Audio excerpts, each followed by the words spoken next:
ফরিদপুরের ভাঙ্গা উপজেলায় ৩ গ্রামের লোক সংঘবদ্ধ হয়ে আরেক গ্রামে হামলার মহড়া দিয়েছে। শনিবার তারা সংঘর্ষের প্রস্তুতি নিচ্ছে বলে পুলিশ সূত্রে জানা যায়। তবে পুলিশ সতর্ক অবস্থানে রয়েছে বলে জানিয়েছেন ভাঙ্গা থানার ওসি মোহাম্মদ আশরাফ হোসেন। স্থানীয়রা জানান, আলগি ইউনিয়নের শুকনি, বিদ্যানন্দী ও নোয়াকান্দা গ্রামের লোকজন এই মহড়ায় যোগ দেয়। শুক্রবার দুপুরে তারা ঢাল, সরকি ও দেশীয় অস্ত্র নিয়ে ঢাকঢোল বাজিয়ে এই মহড়া দেয়। পুলিশ ও স্থানীয়রা জানায়, বৃহস্পতিবার বিদ্যানন্দী মাঠে সুয়াদি গ্রাম বনাম শুকনি গ্রামের মধ্যে ফুটবল খেলায় অপ্রীতিকর ঘটনার জের ধরে ৩ গ্রাম মিলে সুয়াদি গ্রামে হামলার প্রস্তুতি নিচ্ছিল। বিষয়টি নিশ্চিত করে ভাঙ্গা থানা ভারপ্রাপ্ত কর্মকর্তা মোহাম্মদ আশরাফ হোসেন বলেন, তারা সম্মিলিতভাবে হামলার প্রস্তুতির অংশ হিসেবে সুয়াদি গ্রাম অভিমুখে রওনা দেয়। খবর পেয়ে ঘটনাস্থলে গিয়ে পরিস্থিতি নিয়ন্ত্রণে আনা হয়। তিনি আরও বলেন, বিষয়টি নিয়ে এখনও উভয় পক্ষের মধ্যে উত্তেজনা চলছে।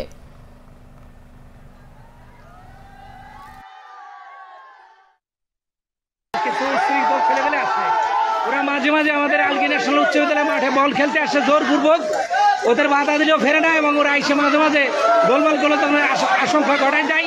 তাই আমরা প্রতিরোধ করার জন্য সুয়েদি আমরা বিশ্বরোধ পর্যন্ত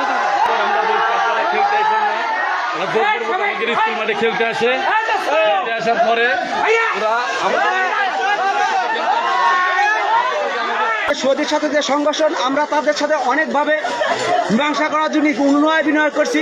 তারা আমাদের কথা কোনো সাড়া না দিয়ে আমাদের প্রতি সকালবেলা বিশেষভাবে আক্রমণ করে।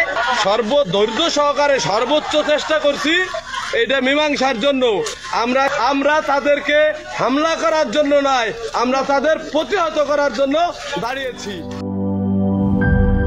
গুড লাক পেনের সফট অয়েল বেসড ইঙ্ক দেয় নিখুঁত লেখার আত্মবিশ্বাস। Good luck pen, make your lakh.